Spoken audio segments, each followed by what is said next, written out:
आदरणीय हमारे तीर्थ धाम के नियोजक और अपने ज्ञान ध्यान में मस्त रहने वाले भाई महाराज एवं मेरी दोनों प्यारी शिष्या जयप्रभा जी, चंदन कीर्ति जी, राजमाता जी को प्रणाम एवं सभी यहाँ बैठे हुए।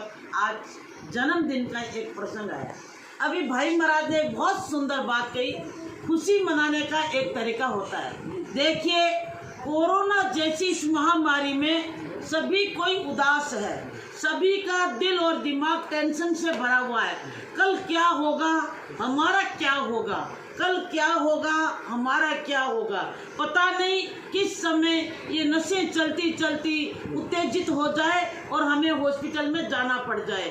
कब पता नहीं चलते चलते हमें खांसी हो जाए, बुखार हो जाए, जुकाम हो जाए, ये हो जाए, वो कोई हवा, कोई व्यक्ति अगर आकर के हमें टच कर लिया तो हम कहीं अस्वस्थ न हो जाए। इस प्रकार के गम के माहौल में खुशी व्यक्त करना एक बहुत सुंदर प्रक्रिया है। यानी दुख में से सुख निकालना, ये सबसे बड़ी जीवन की कला है। और अब इस कोरोना में के गम भरे माहौल में क्या खुशी निकाले। सब घर में कैद बैठे हैं, बाहर जा नहीं सकते। कोई तीर्थ स्थलों में जन्मदिन हो तो तीर्थ स्थलों में जाते हैं दर्शन करने और भी खुशियां मनाने के लिए। अपने अपने हिसाब से सब घूमते फिरते मस्त रहते हैं। लेकिन पद्मावती धाम अपने आप में सबसे बड़ा तीर्थ है। क्यों कि विश्व का पहले मंदिर के नाम से ये घोषित हो गया, तो इससे बड़ा कोई धाम हो नहीं सकता। और 108 माताएं जिन्हें आशीर्वाद दे रही है, 108 पारसनाथ हमारे ऊपर छत्र छाया करे हुए हैं और जिनके शरण में हम बैठे हैं वहाँ तो गम का कोई नामो निशान हो ही नहीं सकता। और आज लगभग 25-30 व्यक्ति हम यहाँ पर माँ के चरणों में सेवारत है, ध्यान साधना आराधना में मस्त है, तो हमारे ऊपर कोई गम की लहर आ नहीं सकती। तो आज बड़े खुशी का विषय यह है कि साध्वी जयप्रभा जी का जन्मदिन आया है। उससे पूर्व 25 तारीख को चैत्र शुक्ला त्रयोदशी को आप सब ने मिलकर के मेरा जन्मदिन आपने मनाया और अपनी सब ने शुभकामनाएं दी। पूरे विश्व भर से शुभकामनाएं आई। तो उसके बाद में आज ये मई महीने में ही हमारे साध्वी जयप्रभा जी का जन्मदिन आया है। तो जयप्रभा जी के जन्मदिन से पहले मैं एक और जन्मदिन, व्यक्तित्व का जन्मदिन भी है, उनको भी मैं विश लाइव चैनल के द्वारा कर रही हूँ।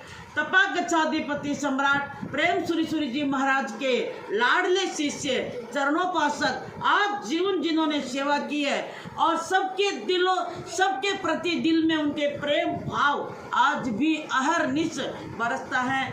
ऐसे हमारे पूजनीय, आदरणीय, सम्माननीय, तपस्वी एवं सेवाभावी एवं कार्य कुशल जिन शासन के सम्राट कैसे महाराज का भी आज जन्मदिन है, तो मैं बहुत बहुत जन्मदिन की आपकी शुभकामना करती हूँ, मंगल कामना करती हूँ और आप शतायु हो, दीर्घायु हो, चिरायु हो और जिन शासन की सेवा करते रहें। उस तत्पश्चात मैं साध्वी जयप्रभा जी का जन्मदिन के उपलक्ष्य में विशेष तौर से आप 2 ही निर्देश देना चाहती हूँ। साध्वी जयप्रभा जी लगभग 2006 में यहाँ पद्मावती धाम में आई। जिस समय आई थी उस समय थोड़े सुस्त और मासूम चेहरा मुरझाया हुआ था, लेकिन माँ की शरण में सबसे पहले अपने आप को ये स्वस्थ होने के लिए यहाँ पर पद्मावती धाम में समर्पित हुई। 2006 से आज कितने साल हो गए भाई महाराज? 6 के बाद अब गिनिए, 16 साल आज इनको पूर्ण होती है। 16 साल जब उम्र की 16 साल की हो जाती है तो वो कन्या क्या हो जाती है? कन्या यौवन की दहलीज पे आ जाती है, युवा हो जाती है 16 साल की। क्योंकि एक संयम जीवन, एक आध्यात्मिक जीवन में प्रवेश करना अपने आप में एक नया जन्म है। तो इनका आज ये कितने साल की हुई है? 16 साल की हुई है। हाँ भाई महाराज, आपको तो हमेशा ये 16 साल की दिखती है, आप रोज कहते हो। तो देखिए कन्या सी, छोटी सी गुड़िया सी हमारी जयप्रभा जी कितना अच्छा योग कराती है, कितना अच्छा योग करती है और साधना करती है। तो आप तो इनको हमेशा ही उसी प्रकार से इनका अनुमोदना करते हो। तो आज ये 16 साल की हुई है, उम्र से क्या लेना देना, 54 की हो या 53 की हो, लेकिन उम्र में अभी भी चाहे 55 है, लेकिन स्वभाव से बचपन है। उम्र में 55 है लेकिन स्वभाव में भी बचपना है। तो ये 16 साल की हुई है और एक तरह का 12 साल के बाद में तो आमा भी फल जाता है। और जब ये 16 साल की हो गई तो 16 साल के बाद में तो इनकी साधना परिपूर्ण हो जाती है।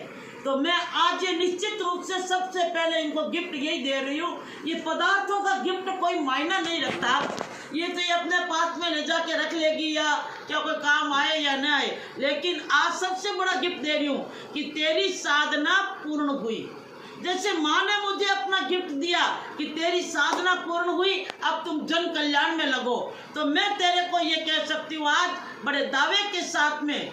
वो साधना क्या, सबसे पहले यहाँ धाम में चारित्रवान होना चाहिए, दृष्टि से सबसे पहले चारित्रवान होना चाहिए। तो ये सर्टिफिकेट आज मैं इसको दे रही हूँ।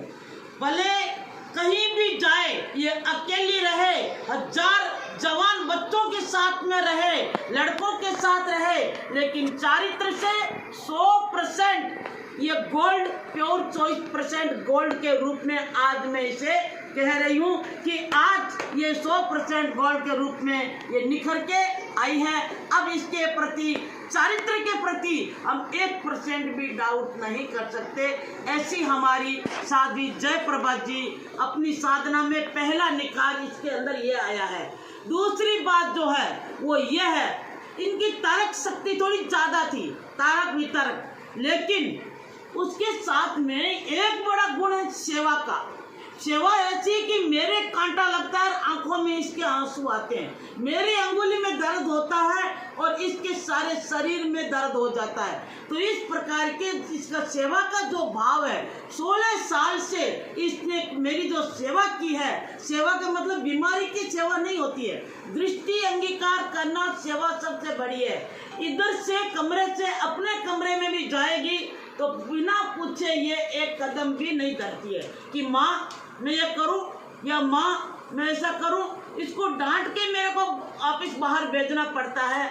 तो इस प्रकार से मेरी इसने दृष्टि की आराधना करते हुए, मेरी दृष्टि में रह करके इनके मुंह से जो भी कुछ मांगोगे, कुछ पूछोगे, कोई बोलोगे, इसके मुंह से एक ही शब्द होगा, माँ को पूछना है। पहले आप गुरु माँ को पूछ के फिर बताती हूँ, माँ को पूछ के ये करूँगी। क्या भाई महाराज, इसकी शब्दावली एक ही है कि माँ को पूछ के करूँगी, गुरु माँ को पूछ के करूँगी।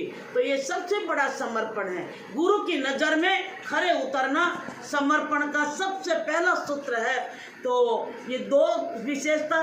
तीसरी विशेषता अध्ययन और अध्यापन, डबल MA किया हुआ है, उसके साथ में भी अहरनिश इसके स्वाध्याय ध्यान अपनी साधना में मस्त रहती है। फिर भी मैं टोकती रहती हूँ कि तू अभी तक 2 घंटा जाप नहीं किया, साधना नहीं करी, माला नहीं करी, ये नहीं करी, तुम गप्पों में समय लगा देती हो, प्रमाद में समय लगाती हो। टोकती रहती हूँ। आज उसका यह निष्कर्ष निकला कि अब ये लगभग दिन के जो 12 घंटे होती है, 6 से 7-8 घंटा तो पूरा ही अपने पढ़ाई और स्वाध्याय में लगाती हैं। किसी प्रकार का कोई अभिमान नहीं और सहज सरल सौम्य व्यवहार है। मैं विशेष तौर से आज इसको एक जवाबदारी देना चाहती हूँ कि अपना समय अब सारा किसमें लगे, माँ की सेवा के लिए मैं क्या ऐतिहासिक कार्य बना सकूं, अपने जीवन में अपना जीवन कैसे आदर्शमय बना सकूं माँ की सेवा करते हुए। माँ बोले या गुरु माँ बोले, एक ही शब्द है यहाँ पे, पद्मावती की सेवा ही मेरी सेवा है। तो मैं अपना आदर्श में जीवन कैसे बना सकूं, उस बिंदुओं पे चलना है। बाकी की फालतू की पंचायतों से मुक्त रहना है। कौन क्या करता है, कौन क्या कर रहा है, उसकी गणित में नहीं जाना है। मुझे ये करना है, यही अपने को करके आगे बढ़ना है। और आज इसके जन्मदिन पे देने के लिए बहुत कुछ है। तो सबसे पहले मैं यही आज ये कहना चाहती हूँ कि अभी ये पीएचडी कर रही है, इसका ये इसी साल पीएचडी का रिजल्ट आए और जल्दी से जल्दी हमारी साध्वी जयप्रभा, डॉक्टर साध्वी जयप्रभा बने। आज का यही उपहार दे रही हूँ। और माँ की तरफ से मैं पीएचडी करके जिस दिन आएगी, मेरा गौरव बढ़ेगा, धाम का गौरव बढ़ेगा, हम सब का गौरव बढ़ेगा। हमारी धाम की पहली साध्वी होगी जो पीएचडी कर रही है। तो आज हम सब आपकी पीएचडी के लिए, तेरी पीएचडी के लिए हम शुभकामना करते हैं, मंगल कामना करते हैं। और जो व्यवहार है उस व्यवहार को और आगे बढ़ाना, और जो कमियां हमारे जीवन में वो हमें नहीं दोहराना है। भाई महाराज ने ठीक कहा, कमियां नहीं दोहराना है, लेकिन उस कमियों को आज यही ढक करके हमें आगे बढ़ना है। सबके साथ में मृदुल व्यवहार, खुशहाल व्यवहार बनाए रखना है। और आज जन्मदिन के लिए बहुत बहुत बहुत बहुत शुभकामना। हमारे भाई महाराज ने भी बहुत सुंदर बात कही। समय समय पर हम अपने ही बच्चों का, ये कहाँ जाएंगे बच्चे, समय समय पर जिसके तारीख आता है इसी प्रकार खुशियाँ मनाएंगे और मिलजुल के खूब नाचेंगे, गाएंगे, बजाएंगे और माँ के चरणों में ऐश करेंगे, मौज करेंगे। Happy birthday, happy birthday. तो अब प्रभु पार्श्वनाथ भगवान के चरणों में वंदन। राजराजेश्वरी माँ भगवती पद्मावती देवी के चरणों में वंदन। मेरी जीवन निर्मात्री मातृ स्वरूपा गुरु मैया आचार्य श्री चंदन प्रभा जी महाराज साहब के चरणों में शतशः वंदन, अभिनंदन। पूज्य राम लक्ष्मण जैसे दोनों मेरे भाई महाराज के चरणों में भी शतशः वंदन। मेरी प्रिय छोटी बहन को भी सादर सुख सादर इच्छा। मेरे सभी माँ चंदन पद्मावती परिवार के सर्व प्रमुख मेरी राजमाता जिनको भी मैं वंदन करती हूँ। धाम के माता मामाश्री, मामीश्री, भाई, बड़े भाई, छोटे भाई और मेरी छोटी सभी बहनें, सभी बहनों को जय माँ पद्मी। आज मैं आप सभी के बीच में जैसे सर्वप्रथम मुझे भाई महाराज ने अनमोल संदेश दिए हैं, पंचसूत्रीय जैसे संदेश होते हैं, वैसे छोटे छोटे सूत्र मुझे जीवन में आज स्वीकार करने के लिए मुझे प्रेरणा के रूप में, संदेश के रूप में मुझे आज सूत्र दिया है। सर्वप्रथम मैं जो मेरे में छोटी सी कमी है उस कमी को भी मैं दूर करूं, और जो आपने मुझे शब्द दिए हैं, खुश रहना, अपने कार्य के प्रति सजगता रखना और हर पल अपने विकास के बारे में चिंतन करना, आपके ये सारे जीवन के अनमोल सूत्र मैं स्वीकार करती हूँ। और मेरी राजमाता, मामाश्री, भाईश्री, बहनें, जिन सभी ने अपने मधुर शब्दों के द्वारा मेरे भावी जीवन के बारे में, मेरे स्वास्थ्य के बारे में सभी के दिल से शब्द निकले, उन सभी को मैं आभार व्यक्त करती हूँ कि आप सभी का ऐसा ही स्नेह, प्रेम, दुलार, वात्सल्य मुझे हर पल मिलता रहे। मैं ये आप सभी से यही शुभाकांक्षा करती हूँ। और उसके पश्चात मेरी मातृ स्वरूपा मेरे जीवन के हर पल सुख दुख को, हर पल मेरे मन के भावों को समझने वाली मेरी माँ, जिन्हें मैं अपनी माँ ही कहती हूँ। वैसे मेरा जन्म कहीं पर भी हुआ हो, किंतु मेरा जन्म, कर्म और मेरा व्यक्तित्व यहीं से खिला है। तो मैं अपना पिछला जीवन, मुझे कहाँ मेरा जन्म हुआ, मैं कहाँ मैंने क्या साधना की, वो सब मेरा गौण है। मैं माँ पद्मावती धाम में गुरु मैया के शिष्या के रूप में आज आप सभी के बीच में खड़े होकर के मैं दो शब्द बोलना चाह रही हूँ। वो यही चाह रही हूँ कि मैं इस चंदन वाटिका तीर्थ में अपने सिर्फ मैंने आज तक सबका सेवा ली है, मैंने सेवा नहीं की। जब से मैं आई हूँ मेरे गुरु माँ ने सबसे पहले जो मुझे हाथ पकड़ करके लेकर आए। वैसे तो बच्चा जब 1 साल का होता है तब उसको अंगुली पकड़ करके चलाते हैं, किंतु मैं कई वर्षों बड़े उम्र होने के बाद भी मैं स्वास्थ्य से इतने नाजुक हो गई थी कि मैं बेसहारा हो गई थी। जैसे नारी कभी अबला नहीं होती है, किंतु अपने कुछ कारणवशात परिस्थितियों से वह अबला बन जाती है, तो मुझ जैसे उस विकट स्थिति में मेरे माँ ने मुझे अंगुली पकड़ा, मेरा हाथ पकड़ा और मुझे बिठाया, तो चलना सिखाया, ज्ञान सिखाया, ध्यान सिखाया, बोलना सिखाया। मुझे हर एक्टिविटी जो भी मैंने सीखा है सिर्फ मेरी गुरु माँ ही उसकी बदौलत है। पूर्ण जो अक्षर ज्ञान भी मुझे कराया, इस तीर्थ धाम में मुझे कुछ भी नहीं आता था, ABCD भी नहीं आता, किंतु आज मुझे गुरु मैया ने वो मेरे जीवन को एक शिल्पकार की भांति मेरे अनगढ़ पत्थर को, गोल पत्थर को तराशा है, संवारा है और उसे सुसज्जित किया है। तो मैं गुरु मैया के चरणों में, कहते हैं कि 7 समुद्र की स्याही करूं तो भी गुरु गुण दिखा न जाए, तो मैं अपने जीवन को चाहे 1000 बार भी चरणों में अर्पण कर दूं, शीश भी कटा दूं, तो भी गुरु का सम्मान मैं नहीं कर सकती हूँ। मेरी माँ का सम्मान मैं किन शब्दों से करूँ, क्योंकि मुझे गुरु माँ ने रात को मेरे दिन के रूप में बदला, अंधकार से मुझे प्रकाश में दिया, गरीब से मुझे अमीर बनाया, दुखी से मुझे सुख में बनाया, निराश से मुझे आशा का दीप जलाया, रोते हुए को मेरे जीवन में खुशहाली दी, गुलाब से जहाँ मेरे जीवन में कांटे थे, गुलाब की भांति मुझे खिलाना सिखाया। तो मैं गुरु माँ को किस उपमाओं से उपमित करूँ, क्योंकि गुरु माँ मेरे लिए चांद भी है तो मेरे लिए गुरु माँ सूरज भी है, हिमालय से गंभीर है तो समुद्र से गुरु मैया उज्जवल है। मेरे जीवन में गुरु मैया का स्वरूप एक सिर का ताज है। मैं गुरु माँ को अपना मुकुट मान लूँ तो भी अतिशयोक्ति नहीं होगी। मेरे इस धड़कन का हृदय मान लूँ, कहते हैं दिल एक छोटा सा होता है, किंतु मेरा वह छोटा दिल भी धड़कता है तो गुरु माँ के दिल से जुड़ा हुआ दिल धड़कता है।